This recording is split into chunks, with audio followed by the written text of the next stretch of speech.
graça de Deus, a misericórdia, seja com cada um de nós. Vou pedir para você abrir lá em Lucas 15 já a sua Bíblia. Qual é o nosso tema desse mês? Vocês se lembram? Ele veio para... Você é uma pessoa que necessita de Jesus? Se sim, Ele veio por você. Ele não apenas morreu, não apenas ressuscitou, Ele moveu os céus e a terra em favor da sua vida. Acredita nisso? Ele moveu o céu e a terra em favor da nossa vida. Deus, o Criador de todas as coisas, se tornou um ser humano frágil, uma criatura como eu e você. Isso é verdade. Tem um texto aqui em Lucas 15 que você conhece muito bem, a partir do versículo 11. Como é que a gente chama essa parábola? A parábola do filho pródigo, é assim? Mas eu queria, não sei se discordar da Bíblia ou da nossa tradição, dos nossos costumes de falar o que a gente ouve e muitas vezes não lê. Vamos observar o primeiro versículo, no versículo 11. Vamos ver se está falando da parábola do filho pródigo. Diz assim o versículo 11: Jesus continuou: um homem tinha um filho pródigo. É isso que está dizendo aí? Um homem tinha 2 filhos. Aí vai dizer: pastor, mas por que a gente fala a parábola do filho pródigo? Porque nós, os homens, em prol da didática, de facilitar o texto bíblico, criou-se os versículos, os capítulos e os títulos. Não esqueça que aqui é um grande rolo, um grande texto, uma grande carta. Não tinha esses versículos, versículo 11, capítulo 15, e muito menos esses títulos que temos. Parábola do filho pródigo. E aí geralmente você fala, é um texto desviado, aquele que saiu da igreja. Vamos ver, queridos, que Jesus contou isso aqui e tem muito mais significado do que pensar em parábola do filho pródigo. Vamos ler todo o texto. Versículo 11: Jesus continuou: um homem tinha 2 filhos. O mais novo disse ao seu pai: Pai, quero a minha parte da herança. Assim ele repartiu sua propriedade entre eles. Não muito tempo depois, o filho mais novo reuniu tudo o que tinha e foi para uma região distante, e lá desperdiçou os seus bens vivendo irresponsavelmente. Depois de ter gasto tudo, houve uma grande fome em toda aquela região e ele começou a passar necessidade. 15. Por isso foi empregar-se com um dos cidadãos daquela região, que o mandou para o seu campo a fim de cuidar de porcos. Ele desejava encher o estômago com as vagens de alfarrobeira que os porcos comiam, mas ninguém lhe dava nada. Caindo em si, ele disse: Quantos empregados de meu pai têm comida de sobra, e eu aqui morrendo de fome?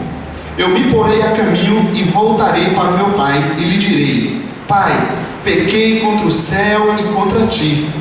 19. Não sou mais digno de ser chamado teu filho. Trata-me como um dos teus empregados. A seguir, levantou-se e foi para o seu pai. Estando ainda longe, seu pai o viu e, cheio de compaixão, correu para o seu filho e o abraçou e beijou. O filho lhe disse: Pai, pequei contra o céu e contra ti, não sou mais digno de ser chamado teu filho. Mas o pai disse aos seus servos: Depressa, tragam a melhor roupa e vistam nele. Coloquem um anel em seu dedo e calçados em seus pés. Tragam um novilho gordo e matem-no. Vamos fazer uma festa e alegrar-nos, pois este meu filho estava morto e voltou à vida. Estava perdido e foi achado, e começaram a festejar o seu regresso. Enquanto isso, o filho mais velho estava no campo. Quando se aproximou da casa, ouviu a música e a dança. Então chamou um dos servos e perguntou-lhe o que estava acontecendo. Este lhe respondeu: Seu irmão voltou, e seu pai matou um novilho gordo, porque o recebeu de volta são e salvo. 28. O filho mais velho encheu-se de ira e não quis entrar. Então seu pai saiu e insistiu com ele. Mas ele respondeu ao seu pai: Olha, todos esses anos tenho trabalhado como um escravo ao teu serviço e nunca desobedeci às tuas ordens. mas tu nunca me deste nem um cabrito para eu festejar com os meus amigos. Mas quando volta para casa esse teu filho que esbanjou os teus bens com as prostitutas, matas um novilho gordo para ele. Disse o pai: meu filho, você está sempre comigo e tudo o que tenho é seu, mas nós tínhamos que celebrar a volta deste seu irmão e alegrar-nos, porque ele estava morto e voltou à vida, estava perdido e foi achado. Queria pedir você para parar esse tempo. Se está com sede, pega logo a sua água e a gente possa gastar esse tempo aqui meditando nessa palavra de Deus, nesse texto sagrado. Vamos lembrar que esse é o texto sagrado de Deus. Toda a revelação de Deus para nós, humanidade, para nós, igreja, está aqui. Tudo que Deus tem para dizer está nessa palavra. Toda a revelação do Senhor, todos os planos de Deus está aqui. Nós vamos meditar uma pequena parcela nessa noite, dentro desse tema que estamos tratando. Ele veio para os que necessitam. Portanto, se o seu celular te incomodar, deixa ele no vibrato e não atenda ele nesse momento. No capítulo 15, nós temos 3 parábolas de Jesus enfatizando exatamente a necessidade, o alvo de Jesus. Jesus está mostrando por que ele veio. Nós falamos desde o primeiro domingo sobre os fariseus, que eram os líderes, os religiosos, aquelas pessoas que praticavam a lei. Mas eles tinham a lei e parece que não tinham mais o Deus da lei. E quando Jesus ia lá acudir algum necessitado, chegava uma pessoa querendo conversar com ele, aquelas pessoas diziam: ele está praticando a lei igual a gente? Não está, então ele não é digno de conversar com você. E Jesus dizia: mas é para esses mesmo que eu vim. E aqui ele conta 3 parábolas. Uma delas é essa que a gente leu, que a gente comumente, tradicionalmente, acostumou chamar de parábola do filho pródigo. Mas vamos deixar essa expressão de lado, porque na verdade a parábola diz: um pai que tinha 2 filhos. O que é uma parábola? Quem sabe? O que é uma parábola? Essa palavra parábola na teologia, né? Porque parábola na estatística é uma coisa, né? Pensando na teologia, o Lucas, né, aí da estatística, o que é uma parábola, né? Aquela linha, né? Agora na teologia, pensando biblicamente, o que é uma parábola? Alguns dizem uma parábola é uma história para facilitar o entendimento das pessoas. Não é bem assim. Se você ler Mateus 13 em diante, quando Jesus começou a contar parábolas, ele contou dizendo assim: eu estou contando isso para que eles ouçam e não entendam, para que eles vejam, mas não recebam, não enxerguem nada. Jesus começou a testar os seus ouvintes. Ele começou a contar histórias realmente do dia a dia, mas que não ficavam uma mensagem tão clara. A multidão estava ali ouvindo Jesus, tal, que história interessante, mas eles não entendiam direito o que ele queria dizer com aquilo. Aí, os verdadeiros interessados, o que faziam? Após a palestra de Jesus, se aproximavam do mestre, e a gente vê os discípulos fazendo isso. Mestre, o que quer dizer essa parábola que o senhor contou? Jesus começou a provar os seus ouvintes. Jesus era um palestrante exigente, viu? Outra coisa, uma parábola vem da palavra grega parabola, algo colocado ao lado de para dar um exemplo. Como eu pegar esse controle aqui e colocar ao lado do microfone para dar um exemplo. E aí você vai ver muitas vezes dizendo: o reino de Deus é semelhante a, é parecido com. Então é como se fosse o nosso exemplo. Por exemplo, então você conta algo. Eu quero falar, o microfone tem mais ou menos, eu sou muito ruim de medidas aqui, né? Tem mais ou menos um palmo para falar de medida. É mais ou menos como esse controle, é um pouco maior. Você coloca algo ao lado de outra coisa para dar um exemplo. Então sempre que você lê uma parábola, lembre que aquele texto ele está querendo exemplificar uma outra coisa que Jesus está falando. Toda parábola também, e Jesus contou muitas parábolas, ela tem um ensino central, um foco. Ela tem um foco. Nessa parábola aqui, qual é o foco de Jesus? É só você ler todo o texto. Ele está dizendo: eu vim para os pecadores. O último versículo revela. Jesus está contando: o meu alvo são os pecadores. São aqueles que necessitam de mim. Ou seja, é o amor de Deus por todos nós. O foco dessa parábola é o amor de Deus por todos nós. E aparece nessa parábola 3 pontos de referência, que são os quais a gente vai olhar nessa noite: o pai, o filho mais novo e o filho mais velho, e não o filho pródigo, porque não é o que o texto está dizendo, tá bom? Então aquela música que você ouviu, que é muito linda inclusive, não é bem a referência desse texto. Esse texto não fala do filho pródigo apenas, está falando do filho mais novo, o filho mais velho e um pai. Então aqui nós temos um pai, é isso? O filho mais novo aqui e o filho mais velho. Eu queria dar como tema, para a gente meditar, com o pai. Com o pai. Nós temos então 2 filhos e um pai. E como foi a relação desses filhos com este pai, e como isso traz para a nossa vida, pensando no pai como Deus, né? O pai aqui é a referência de Deus, o amor de Deus, o amor do pai por cada um de nós. Quem aqui é pai e mãe sabe do amor de um pai e de uma mãe pelo filho. Nunca vi uma pessoa, com exceção, uma pessoa de bom senso pelo menos, ter um filho e não dizer: eu mudei a minha vida, eu mudei a minha vida quando eu tive esse filho. Então todo pai tem uma relação diferente, especial com o filho. Então, como a gente vê aqui esses 2 filhos, 2 perfis, qual é a relação com o seu pai? Vamos então, queridos, dar uma olhada aqui. O primeiro filho, o que ele fez? Eu tentei fazer uma comparação entre os 2. O primeiro filho, ele não fica em casa, ele sai de casa. Ele desperdiça tudo e passa necessidades. Vamos entender. Tinha herança, era algo muito comum, era direito dele, até na cultura da época mesmo, ele solicitar aquela herança e já sair viver com a família, fora da família. Não era um erro nesse sentido. Ele queria ficar independente, foi lá então para o papai: olha, me dá logo minha herança, eu não vou esperar o senhor partir não, eu quero minha parte da herança e vou viver a minha vida.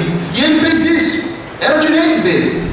Ele pegou todos os bens, saiu de casa, saiu da casa do pai. Vamos tentar aplicar aqui na nossa realidade, né? O nosso auditório, a casa da família de Deus aqui. Ele preferiu não ficar na igreja, na casa, saiu de casa, pegou os bens que era direito dele, o pai não segurou, entregou a ele, a livre vontade dele. E o que ele fez com estes bens? Desperdiçou tudo, gastou tudo irresponsavelmente.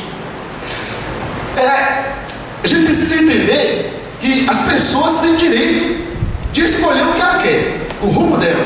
Muitas vezes nós, tanto como pais, fisicamente, biologicamente falando, também como pais espirituais, como família da fé, muitas vezes a gente fica: mas ele está errando, ele está desperdiçando a vida dele, ele está estragando a vida dele, ele não está recebendo o amor de Deus por ele. A gente quer tentar segurar a pessoa para ela não errar. Mas, amados, na verdade, esse filho aqui, o pai não impediu ele de fazer nada. Ele disse: eu quero sair, eu não quero ficar aqui. E Deus permitiu. O pai permitiu ele tomar a caminhada dele. Já o outro filho, que a gente não pensa muito nele, ele fica em casa, não desfruta de nada e vive amargurado. Vamos só entender um pouco então esse detalhe aqui agora. Volta lá no versículo 29 a 31. Por que eu estou dizendo que ele não desfrutou de nada? Capítulo 15, volta no versículo 29 ali, dá uma olhada para você ver. Diz assim, mas ele respondeu ao seu pai: todos esses anos tenho trabalhado como um escravo ao teu serviço e nunca desobedeci às tuas ordens. Então ele não saiu de casa. Mas tu nunca me deste nem um cabrito para eu festejar com os meus amigos. Aí o 31, pula já para o 31, diz assim: disse o pai: meu filho, você está sempre comigo e tudo que eu tenho é seu.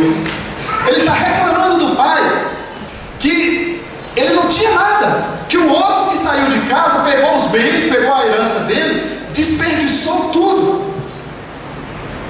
Agora observa, gente, são 2 perfis diferentes, 2 filhos. Um que realmente pega a herança dele, gasta tudo, desperdiça. O outro que continua na casa, continua na igreja. No entanto, ele faz o quê? Não aproveita nada, ainda reclama do pai. Está dizendo: mas eu estou aqui, o senhor nunca me deu nada, o senhor nunca me deu esse privilégio. E o pai está dizendo: é tudo teu, está tudo na tua mão. entendendo, sim ou não? O Pai, Deus, a casa, a igreja, a casa do Pai, né? E cada filho.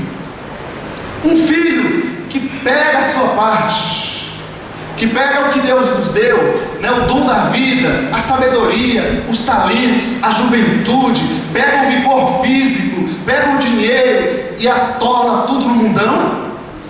Aquele que sai de casa, que vai para o mundão, mas aquele que fica em casa, fica na igreja, mas não aproveita nada. Passa tempo e passa tempo, e não cresce, e não busca, e não experimenta da oração, do poder de Deus, não experimenta da alegria espiritual, não experimenta do crescimento espiritual.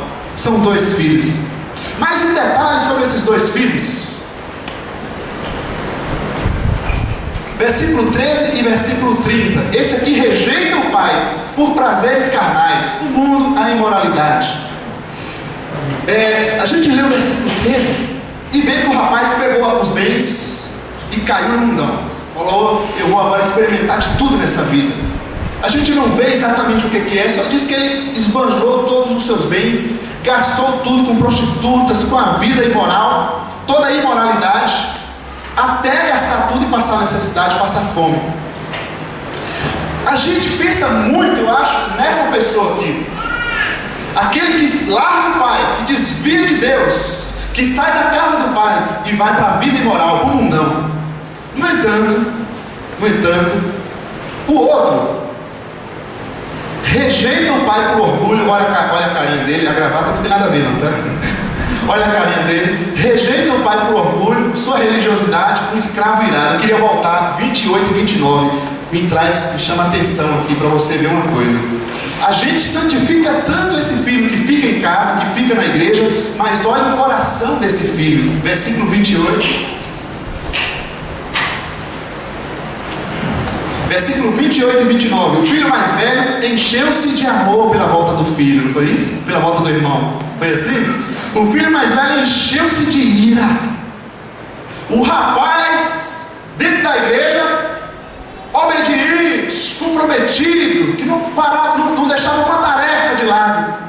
A hora que viu o irmãozinho perdido, acabado, voltar, encheu-se de ira e não quis entrar. Então seu pai saiu e insistiu com ele. Agora olha o versículo 29, ele é revelador. Mas ele respondeu ao seu pai: olha, todos esses anos eu tenho trabalhado como um filho amado na sua presença. Foi assim? Como é que ele se sentia? Como um escravo. Que rapaz é esse?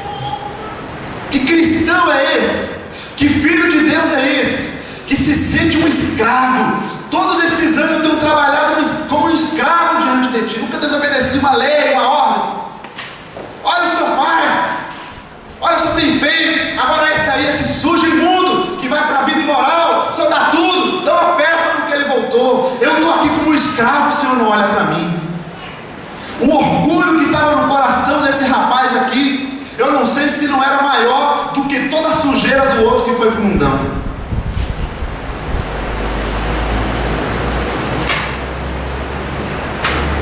É forte, né? Quando a gente traz, queridos, e a gente aplica muito a nossa vida com Deus a uma realidade num local, entrar num local. Por isso eu falei, com o Pai. Eu não estou perguntando se você está na Filadélfia, está dentro da igreja, mas se está com o Pai. Visivelmente você vê que está no mundão, mas o outro está no orgulho dele, na religiosidade, se achando bambambam, mas vivendo na ira, no orgulho. Tem mais um detalhe, vamos continuando. O pecaminoso, o imoral, que esbanjou todos os seus bens, todas as suas heranças, versículo 17 e 19, eu queria ler de novo. Eu coloquei aqui que ele cai em si, se arrepende e volta para o Pai. Vamos ver, versículo 17 e 19 de novo. Olha só, versículo 17, caindo em si. Então, aquele que foi para a imoralidade, aconteceu alguma coisa nele, na sua cabeça, que disse assim: eu pequei. A consciência desse jovem foi afetada. Deus mexeu no coração dele. E ele reconheceu, caiu a ficha. E ele diz: quantos empregados casa de meu pai tem comida de sobra e eu aqui morrendo de fome. Agora olha o 18. Eu me porei a caminho e voltarei para casa. Ele falou assim: eu me porei ao caminho e voltarei para meu pai. Eu me porei a caminho e voltarei para a igreja. Vou voltar para a igreja. Não, ele não falou assim. Ele falou: vou voltar para Deus. Vou voltar para o meu Senhor amado, aquele que morreu por mim. Vou voltar para o meu pai querido, de onde eu nunca devia ter largado, saído. Esse rapaz aqui, gente, e olha o que ele diz: pai, pequei contra o céu e contra ti. Ele reconhece que pecou contra Deus e pecou contra o seu pai. Aquele que a gente olha, e cada um de nós, eu duvido se não apontaríamos e julgaríamos aquela pessoa no mundão, aquele que verdadeiramente experimentou um arrependimento profundo no seu coração e voltou não para casa, não para a igreja, mas voltou para o Pai, os braços do Pai. A gente sempre tem falado que religião não salva ninguém, igreja não salva ninguém, as doutrinas têm o seu lugar, mas quem salva é o Pai. E às vezes a gente está dentro de casa, dentro da igreja, mas não está com o Pai. Quem sabe a gente diz como esse fulano aqui, o mais velho: nunca desobedeci às suas leis, estou aqui piamente, sou um exemplo em todos os sentidos. Mas será que não está longe do Pai? O coração não está longe do Pai? Aí o outro, versículo 28 e 29, a gente já leu. Ele diz: eu sempre obedeci às tuas leis. Olha para mim, veja se eu falhei em algum ponto. Gente, eu fico abismado com isso aqui, eu não sei vocês, mas o rapaz que caiu na imoralidade, na prostituição, em toda a desgraça que a vida podia lhe fazer, jogou toda a sua herança fora. Algo acontece naquele coração, que ele volta miserável diante do Pai, que não se sente digno de ser chamado filho. Mas ele diz: eu quero o meu pai. Ele não queria casa, mas ele queria o pai dele. O outro, obediente, justo, o rapaz está aqui, não se sentia nem valorizado pelo pai. Se sentia um escravo. Como é que nós nos sentimos diante de Deus, diante da igreja, na nossa vida como cristão? Um filho amado, que mesmo quando falhou, quando pecou, quando esbanjou as heranças que Deus tem nos dado, as bênçãos que Deus tem nos dado, a gente diz: eu vou voltar para o meu pai, e a gente se arrepende, ou a gente cai no orgulho, na desvalorização, diz: não dá, Deus não me valoriza, Deus não me olha, os irmãos não me olham, ninguém me valoriza. Eu tenho obedecido. Como você e eu temos nos sentido? Para nós, para Deus, tanto faz o filho que foi para o mundão, tanto faz o filho que ficou no seu orgulho. Os dois caíram na desvalorização. Mas é interessante, pelo menos esse ponto eu acho que a gente tem que vir mais para o lado de cá. Pelo menos nesse momento, o texto não diz se após essa situação o filho mais velho também se arrependeu. Então vamos ficar só naquilo que o texto diz. Mas é impressionante que esse rapaz se arrependeu, o coração se quebrantou e voltou para o Pai. Crente, mulher e homem de Deus, você tem muito mais tempo de vida cristã que eu, muito mais maturidade, conhece muito mais de Deus, mas eu queria te falar com todo o temor, com todo o amor, para mim e para cada um de nós: se relacione com o Pai, com o Pai. Não fica dentro da casa apenas, não fica dentro da igreja, não se importe tanto se muitas vezes a gente falha, cai na imoralidade, volta para o Pai.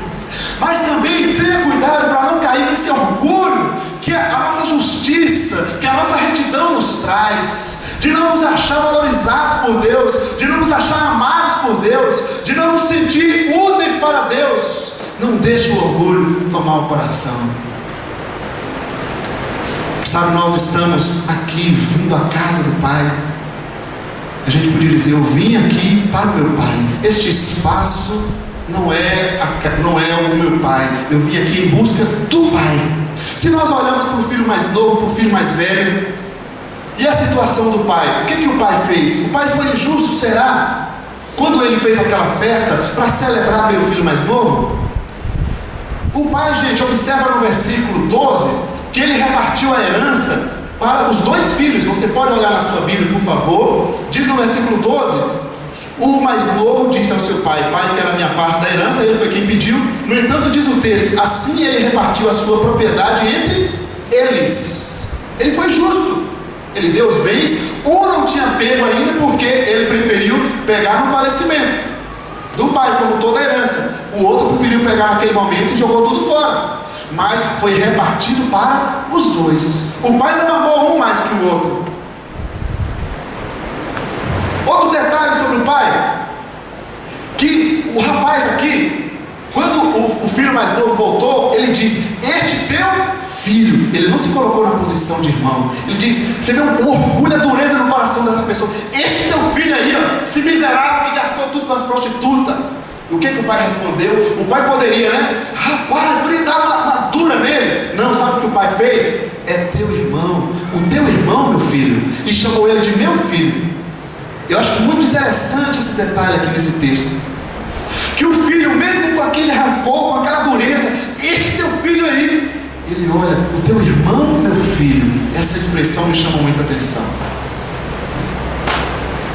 Teu irmão, meu filho. Ele não disse, o meu filho voltou mesmo. Ele não falou só do outro filho. Ele falou, teu irmão, meu filho. E aí ele diz, nós precisávamos comemorar a volta dele. Nós. Ele não deixou o rapaz de lado, mesmo com toda essa dureza dele. Nós, ele incluiu ele. Nós precisamos celebrar a volta dele. É teu irmão, meu filho. Se muitas vezes nós, como cristãos, não celebramos a alegria de ver os novos filhos de Deus que chegam à presença de Deus, podemos estar no caso do segundo filho aqui. Mais um detalhe sobre o pai. Ele espera pelo arrependimento dos filhos. No versículo 32 ele diz, eu tinha que celebrar junto com você a volta daquele que havia perdido. A ênfase do pai é sempre o amor por aquele que está perdido. Qual a sua situação nessa noite? Como você se sente? Me sinto uma pessoa perdida. Ou estou caindo para a imoralidade, para o mundão, ou estou caindo para a religiosidade, para o mundo. Estou dentro da igreja, mas estou desviado de Deus. É possível? Estou dentro da igreja, mas estou desviado de Deus. Saiba que o Pai espera pelo nosso arrependimento. A alegria do Pai é estar de braços abertos, dizendo, vem meu filho para mim, vem para a minha presença. Um filho escolheu a imoralidade, o outro filho escolheu a religiosidade, o orgulho. Que nenhum de nós escolhamos esses dois caminhos, amém, gente? Bruno prepara, Maiara prepara para nós. Nem mundanismo, nem imoralidade, nem orgulho, nem religiosidade. Apenas o Pai. O que você quer? Qual é a sua escolha? Está caindo na tentação deste mundo, dessa loucura? Loucura pelo dinheiro, pelos prazeres? Ou está caindo na tentação do status, do orgulho, da religiosidade?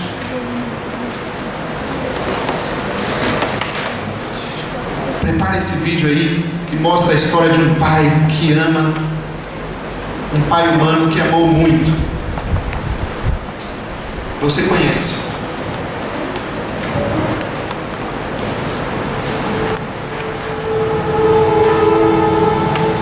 January 10th, 1962. We knew there was something wrong, but we did not know exactly what.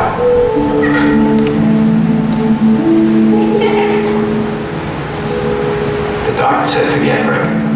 Put him away, put him in an institution. He's going to be nothing but a vegetable for the rest of his life. Fala de um filho que tinha um problema físico, que não podia andar. talked, and we said, no, we're not going to put Rick away. We're going to bring Rick home and bring him up like any other child.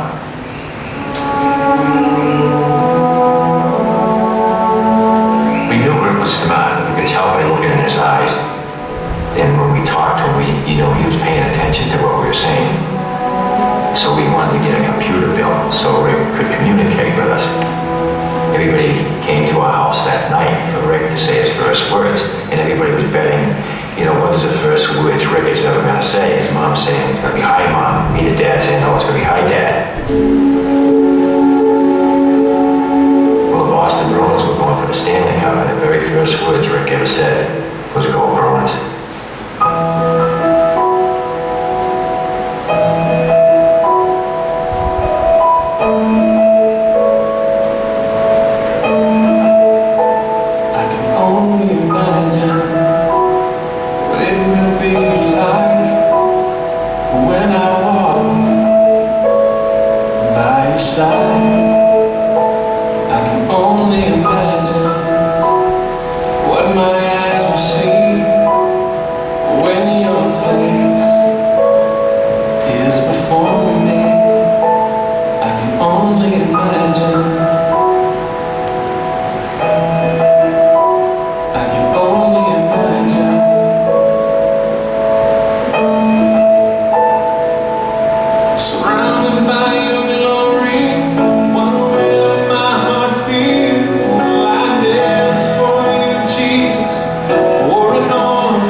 Com o Pai, nós podemos vencer.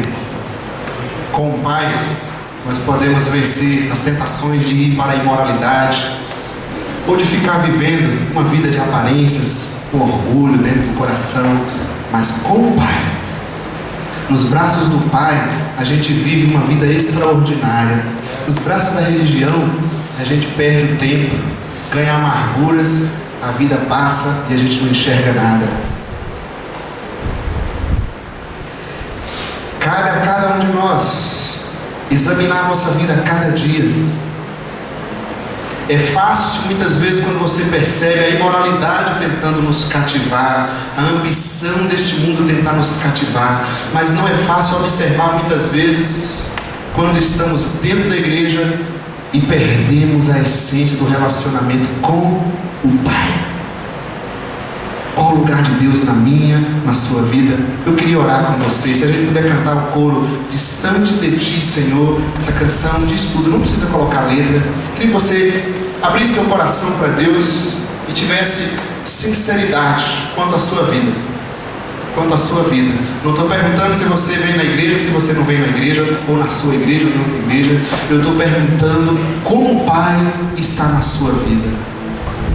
Como nós nos sentimos diante do Pai.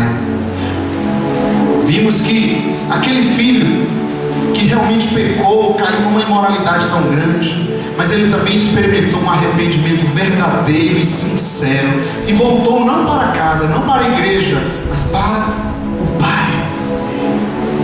O outro filho que se sentia justo, observador das regras, ajudador do pai, era um filho que se sentia um escravo, desvalorizado pelo pai. Como está a nossa caminhada com o Senhor, queridos? Enquanto você fecha os seus olhos, queria pedir a Itamar para cantar esse cântico, só o refrão. Distante de Ti, Senhor, não posso viver, não vale a pena existir. Escuta o meu clamor, mas que o ar que eu respiro, preciso de Ti.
Quem sabe se você está aqui nessa noite e sente também essa clareza que precisa se reconciliar com o Pai, faça isso nessa noite.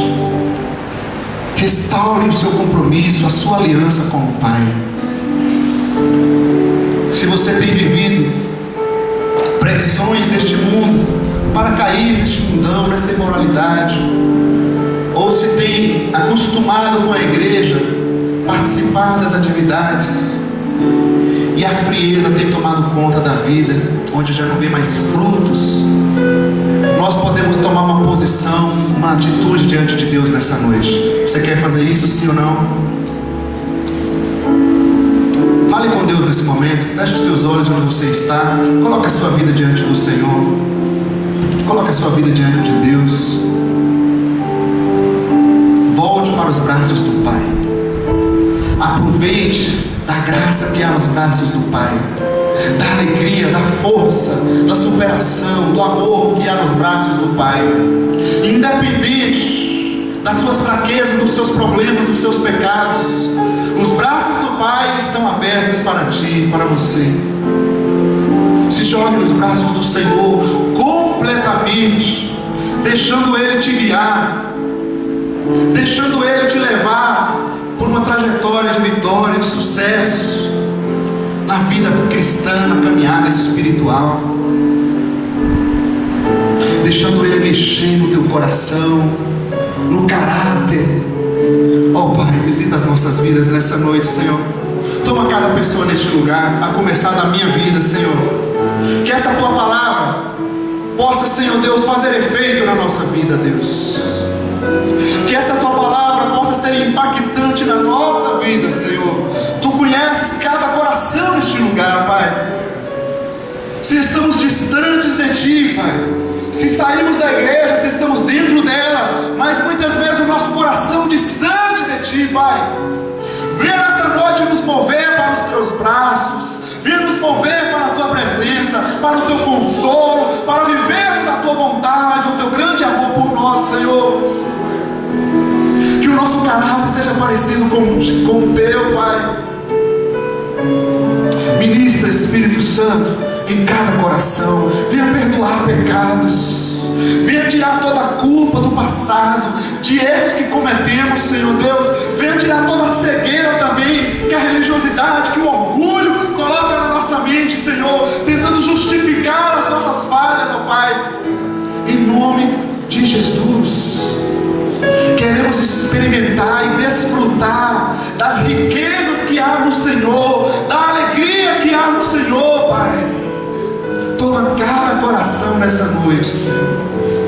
Aqueles que estão como o filho mais novo, tomando a iniciativa de dizer: eu vou voltar para os braços do meu Pai.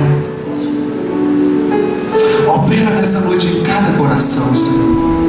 Opera nessa noite em cada coração, no nome de Jesus. No nome de Jesus. Amém.